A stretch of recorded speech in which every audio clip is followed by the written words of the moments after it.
Ya, shalom teman-teman sekalian, apa kabar di hari ini? Hari ini saya ingin membahas topik percakapan diskusi Palestina-Israel yang digelar di TV One. Jadi ada beberapa hal yang ingin saya sampaikan berkaitan dengan juga ahistoris terhadap sejarah dari Haikal Hasan. Satu poin yang ingin saya kemukakan dalam diskusi tersebut, tidak ada porsi yang memadai yang diberikan kepada Ibu Monica Ritzker di situ sebagai seorang narasumber wanita yang hadir di situ. Seringkali waktu yang diberikan kepada beliau itu dipotong dan tanda kutip ya, dia dikeroyok juga di situ.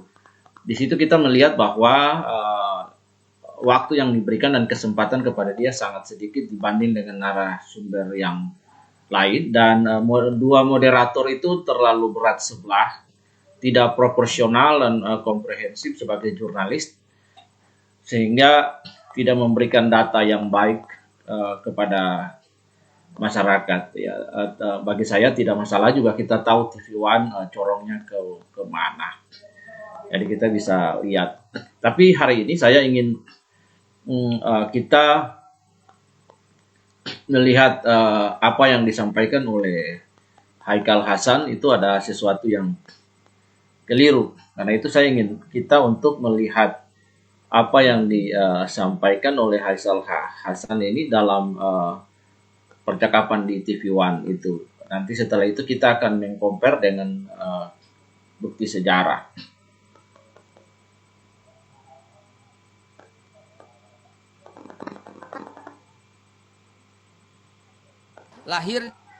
Lahirnya Nabi Ibrahim di Babilonia, yang kemudian Abraham kalau kata orang Kristen, ya Avram kalau kata orang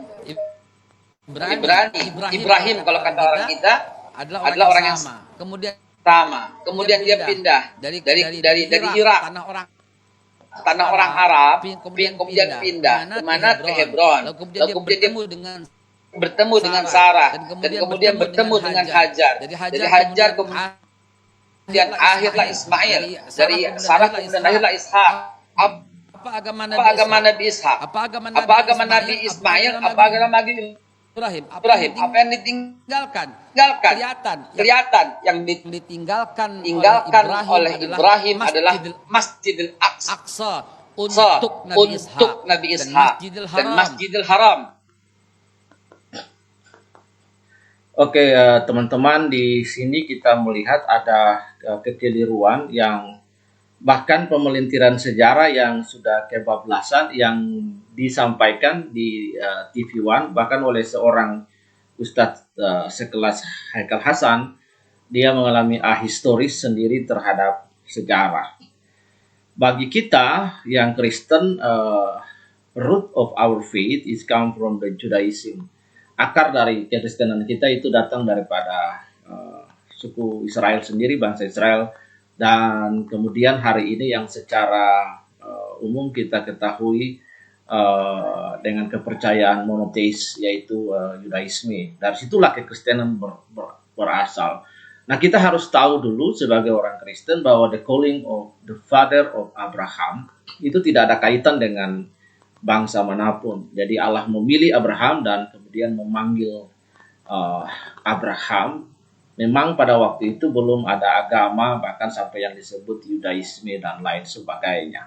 Abraham berelasi dengan Allah, Israel, Allah yang memanggil Abraham keluar. Dia memanggil Allah itu adalah Yahweh, Elohim, Yahweh, Adonai, Elohim. Nah, sampai pada titik ini bahwa Abraham tidak ada kaitan sama sekali dengan agama manapun, bahkan dengan kepercayaan manapun waktu itu, karena kepercayaan Abraham itu adalah kepercayaan monoteis kepada Allah yang dia kenal dalam panggilannya. Jadi kalau bangsa Arab dan kemudian teman-teman di Muslim mengenal Abraham, itu 600 tahun kemudian setelah kekristenan itu ada.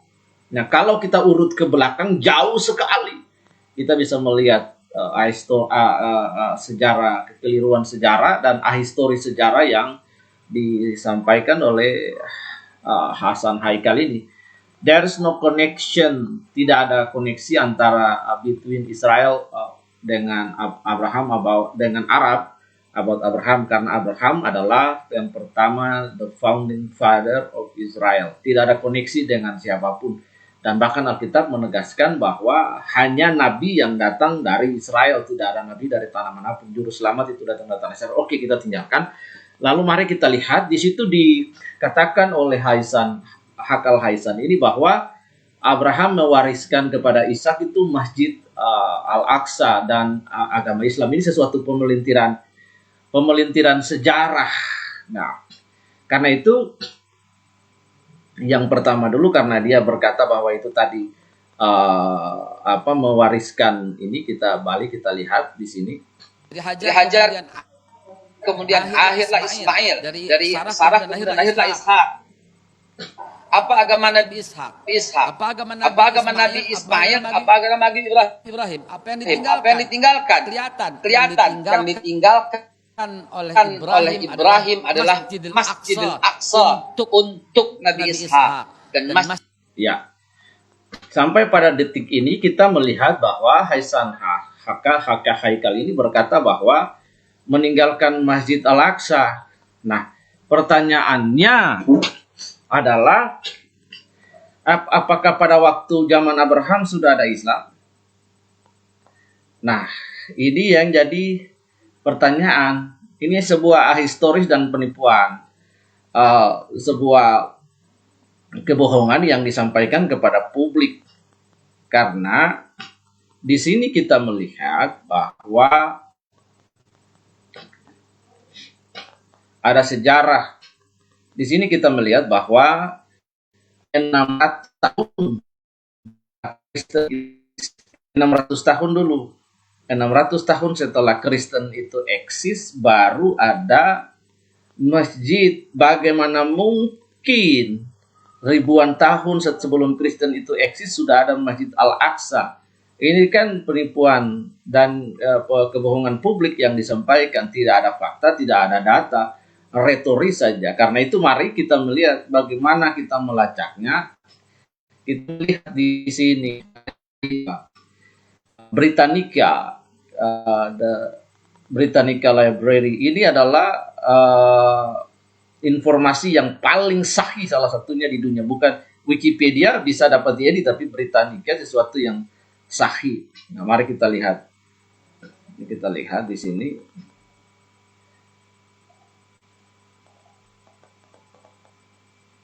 Ya.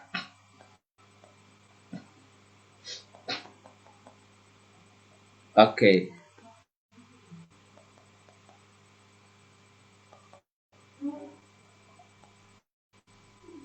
Iya. Iya. Jadi biography according to the Islamic tradition, Muhammad is born as a member of the tribe of Quraisy. Nabi Muhammad terlahir sebagai anggota dari suku Quraisy dan klan dari Hashim. Kota kelahirannya di Mekah di sini. Jadi kita lihat di sini pada ayat ini disebutkan bahwa Muhammad himself is born in 570. Muhammad sendiri lahir pada 570, the same year with the South Arabian King Abraha attempt to conquer Mekah, yang menaklukkan Mekah, kota Mekah. Nah, Raja Abraha sendiri adalah seorang raja muda dari kerajaan Kristen, dan dia adalah seorang Kristen. Nah, ini kan sebuah penipuan sejarah yang mengatakan bahwa Masjid Al-Aqsa sudah ada pada saat itu. Yang mengatakan bahwa Masjid Al-Aqsa sudah ada pada saat itu, seperti yang disampaikan. Nah, Islam itu ada 600 tahun kemudian setelah Kristen itu eksis. Dan kita ketahui dulu bahwa Bait Allah Israel itu diruntuhkan pada tahun 70 Masehi oleh Jenderal Titus wangsa dari Flavian Vespasianus. Nah, di sini kita melihat bahwa setelah itu sejarah Israel bergeser, ada raja-raja yang mengganti di situ. Kemudian kita melihat the rise of non-Muslim, lalu ada wangsa-wangsa Abbasiyah, dan kemudian ada Utsmaniyah yang menjajah, menganeksasi Israel dalam perang salib, lalu kemudian menduduki bekas reruntuhan Bait Allah itu. Jadi dari sananya seluruh tanah Israel yang dijanjikan kepada Abraham adalah milik orang Israel, bukan milik orang Arab. Di sini kita lihat. Nah, mari kita lihat akar kata Palestina. Di sini kita lihat supaya kita paham. Nah, di sini kita lihat. Masih dari Britannica, saya ini ingin share asal mula tanah Palestina itu. Di sini kita melihat,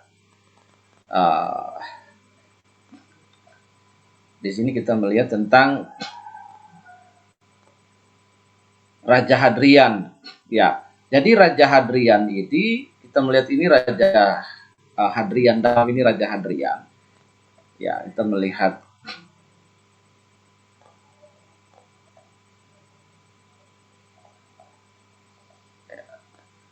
Ya, kita share screen lagi.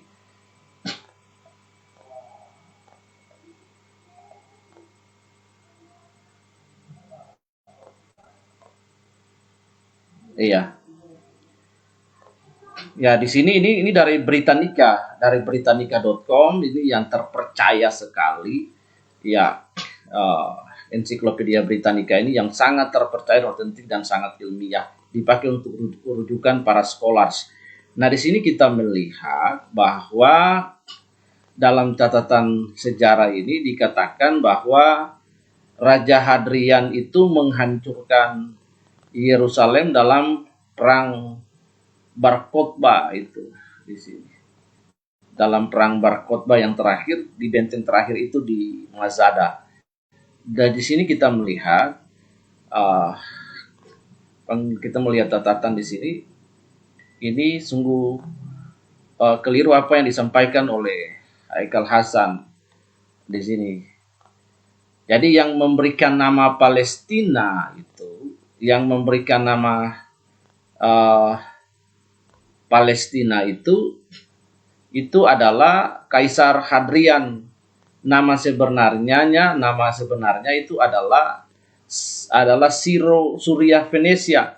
Jadi pemberontakan Yahudi itu meletus di tahun 66 Masehi dan berakhir di tahun 74 Masehi. Nah,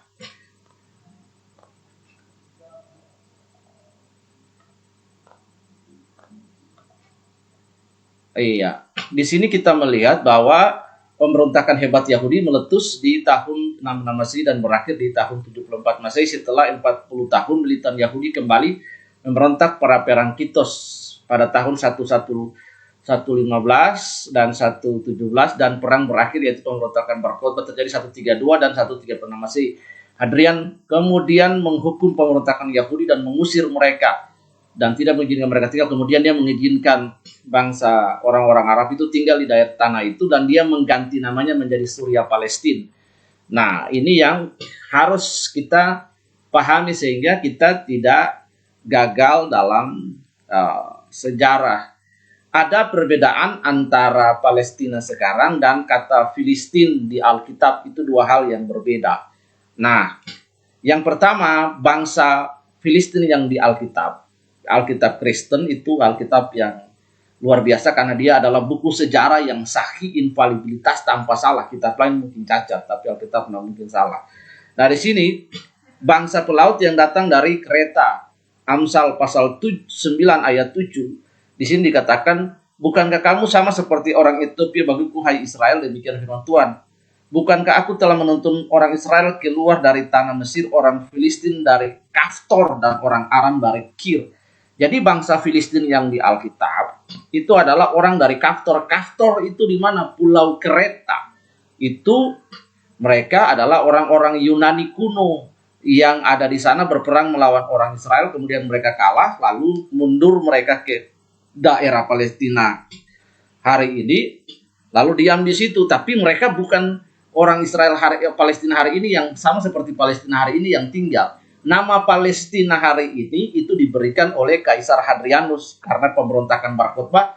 Banyak legiun Roma yang gugur dan gagal mati di dalam peperangan melawan Israel itu akhirnya direncanakan untuk dibasmi. Jadi kemudian kalau Palestina hari ini dengan yang ada di Alkitab itu dua hal yang berbeda.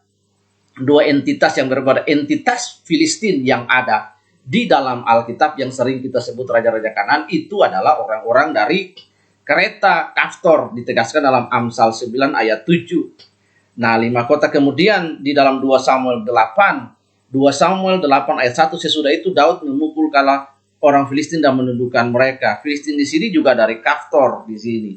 Nah, orang Filistin diperhamba oleh Asyur pada abad ke-8 sebelum Masehi dan oleh Mesir pada abad 7, tetapi akhirnya Babel menaklukkan mereka pada tahun 604 sebelum Masehi dan mendeportasi penduduknya di sini. Jadi di sini dikatakan bahwa mendeportasi penduduk Filistin yang ada tertulis di Alkitab itu dideportasi keluar di situ. Nah, sehingga entitas yang ada hari itu dalam Yesaya 47 ayat 1 sampai 15 kita dapat baca di situ. Kita dapat melihat di situ bahwa ada perbedaan entitas Filistin yang ada di Alkitab dan Filistin dan Palestina yang ada hari ini itu dua hal yang berbeda. Filistin yang ada di Alkitab adalah bangsa dari Pulau Kreta, Pulau Kaftor yang kemudian pada terakhir dibuang oleh Raja Babel mendeportasi penduduknya. Nah, dan kemudian kita melihat bahwa entitas Palestina yang ada hari ini itu adalah orang-orang Arab yang diizinkan untuk tinggal oleh Kaisar Hadrian berhubung karena dia menghancurkan wilayah Yudea itu dan mengganti namanya menjadi Palestina.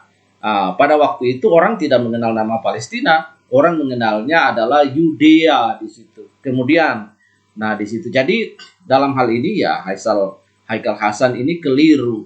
Tadi saya sudah sampaikan juga bahwa Islam itu ada 600 tahun setelah Kristen. Bagaimana mungkin pernyataannya bahwa kemudian Ibrahim meninggalkan Masjid Haram dan Al-Aqsa itu kepada Ishak dan Ismail. Masjid itu ada 600 tahun kemudian setelah Islam berekspansi dan dibangun oleh Sultan Utsmania dan Ottoman yang memerintah dan memenangkan perang mengalahkan Israel Yerusalem pada waktu itu. Nah, ini yang harus dipahami dengan baik dan dengan benar. Dan dikatakan bahwa Yesus juga beragama Islam. Kapan Yesus beragama Islam di sini? Nah, kita lihat videonya supaya kita paham. Untuk Nabi Ismail. Sampai di sini sudah jelas. Kemana Kristen? Belum ada 325. Ya, di sini kita melihat bahwa dia bilang itu Kristen. Nah, sementara fakta Alkitab dan fakta sejarah kita dapat melihat bahwa pada zaman Kristus Yesus itu ada ibadat Israel. Nah, boleh dikatakan ibadah Yudaisme. Kenapa dikatakan Yudaisme? Karena ketika terjadi perpecahan kerajaan Israel Utara dan kerajaan Israel Selatan, mereka tetap masih tinggal di tanah yang dijanjikan Tuhan. Secara teritorial, promises land that God was promised to them itu tidak berubah. Hanya pemerintahannya Israel Utara dan Israel Selatan. Israel Selatan yang dipimpin oleh Yerobeam bin Nebat dan akhirnya berakhir ke pembuangan. Dan kemudian kerajaan Israel Selatan, Yehuda dan suku Benyamin itu masih ada, dan dari situlah maka muncul kata Yudaisme.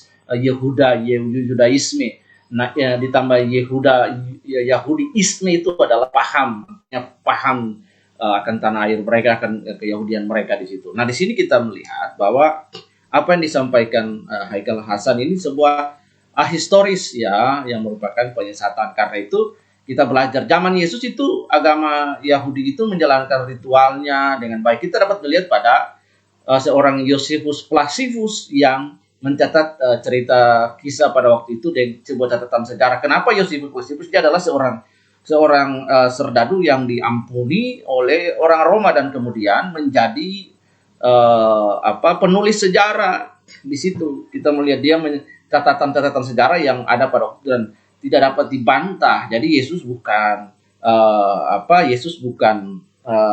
agama Islam pada waktu itu, dan kita melihat bahwa pada zaman Yesus itu bait Allah Herodes yang hari ini di atasnya dibangun masjid yang ada di Yerusalem itu adalah benar-benar tanah milik orang Israel di situ.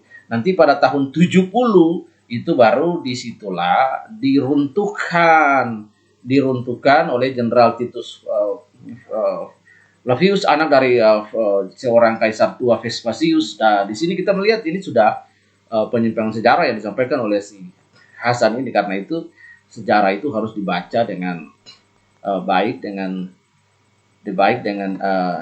benar. Yesus meninggal, kemudian dia bangkit, dia hidup, dan dia terangkat ke Roh Kudus turun.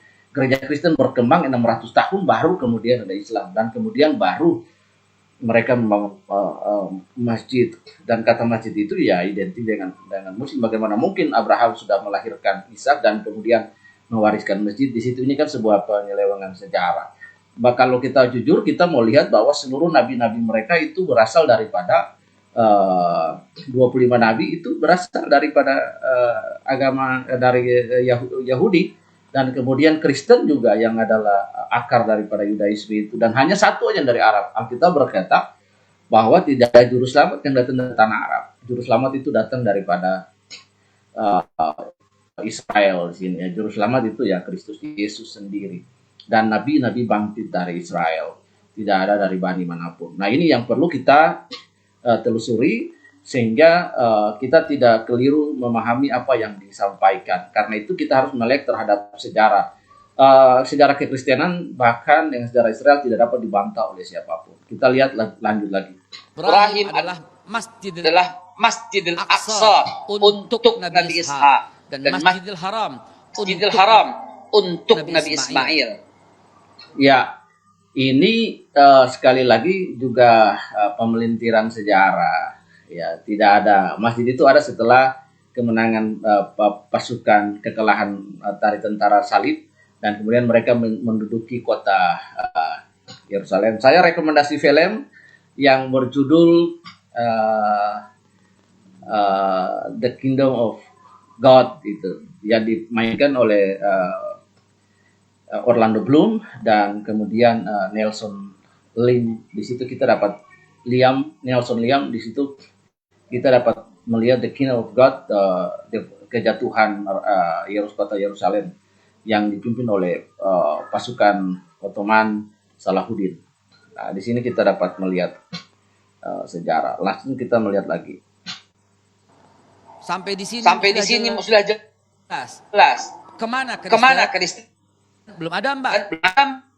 325 Masehi, Pak. Konstantinus. Ya, ini juga sudah keliru. Kekristenan itu sudah eksis bahkan setelah hari Pentakosta. Bapak-bapak gereja itu sudah ada. Kekristenan itu sudah berkembang di mana-mana. Lalu pada tahun 325 Masehi itulah diadakan yang namanya Konsili Nikea pertama. Nah, Konsili Nikea pertama itu untuk membahas hal-hal yang berkaitan dengan doktrinal. Jadi kemudian kalau dia bilang kekristenan lahir pada 325 itu keliru. Karena waktu itu sudah ada, kekristenan sudah eksis, dan patriark-patriark bapak gereja dari Antioquia, dari Alexandria, dari Yerusalem, kemudian dari Antioquia, 5 pusat kekristenan itu berkumpul di situ untuk mengadakan konsili. Itu konsili pertama atau sinode sidang raya pertama. Untuk apa? Membahas hal-hal doktrinal dan khusus menyangkut bidat daripada Arianus itu, di mana di situ dirumuskanlah tentang Trinitas. Di situ Trinitas itu sudah ada, tapi kemudian dirumuskan kembali lagi menjadi sebuah doktrin, sehingga sebuah pegangan bagi seluruh Kristen, sehingga orang Kristen itu percaya kepada Allah yang ekat, yang satu, una substantia tres personae discreti non separati. Nah, ini separati. Nah, ini yang perlu kita pahami. Jadi Kristen bukan lahir pada tanggal Kristen bukan lahir pada tahun 325, itu adalah Konsili Nikea, dan itu ada buktinya semua. Nah, ada buktinya. Jadi apa yang disampaikan oleh Hasan Hakal ini historis lah, kita lihat. Konsili Nisea. Yahudi udah ada? Belum ada, Mbak. 930. When King Solomon died, divided kingdom of Israel. But Yahudi Israel itu sudah ada. Jadi Hasan Hakal ini bercoba untuk membuat dikotomi. Kita tidak perlu membuat dikotomi antara Yahudi dan Israel. Mereka tetap one nation. Yehuda itu adalah adalah Israel itu sendiri. Israel itu adalah Yehuda. Jadi kenapa harus membuat perbedaan? Anak-anak Israel, anak-anak Yakub itulah Israel Raya itu sendiri. Israel Raya itu sendiri. Kita tahu bahwa dalam diaspora dan pembuangan mereka yang masih tersisa di tanah-tanah penggembalaan di Yehuda, itulah mereka, dan yang dibawa kembali oleh Ezra dan Nehemia, yang diizinkan pulang oleh Raja Kores, itu adalah orang Israel, itu adalah orang Yahudi juga. Nah, jadi jangan membuat dikotomi bahwa Yahudi beda dengan Israel. Israel itu Yahudi ya Israel. Nah, itu. Jadi ini yang harus kita pahami. Dia mencoba membuat dikotomi supaya membuat pikiran kita terbelah. Nah, Yahudi itu adalah dari suku Yehuda yang adalah orang Israel asli. Ketika terjadi pemecahan kerajaan utara selatan, mereka tetap tinggal di situ sampai pembuangan ke Babel, dan mereka kembali untuk mendirikan, dan mereka suku-suku 10 suku yang lain itu berserak kemana-mana, dan mereka ada di sini. Dan hari ini suku-suku yang lain sudah kembali juga. Jadi buat saya dikotomi Israel dan Yahudi itu tidak penting. Pengertian Sionis itu adalah Sion itu adalah Yerusalem. Ditambah ismi itu adalah sebuah paham, jadi sebuah kerinduan untuk kembali ke Yerusalem, kembali ke Zion. Dan rumah kita adalah memang Sion, rumah Bapa di surga. Dan bagi Israel hari ini, Sion itu adalah Yerusalem itu sendiri. Kata Zion, Sionis, paham untuk kembali ke tanah kelahiran, ke tanah mereka. Jadi tanah itu yang pertama dari aspek legal sejarah yang milik Israel, yang dijanjikan oleh Tuhan dari ujung Efrat sampai Tigris Tenggara, yang bisa bantah tanah itu. Ya.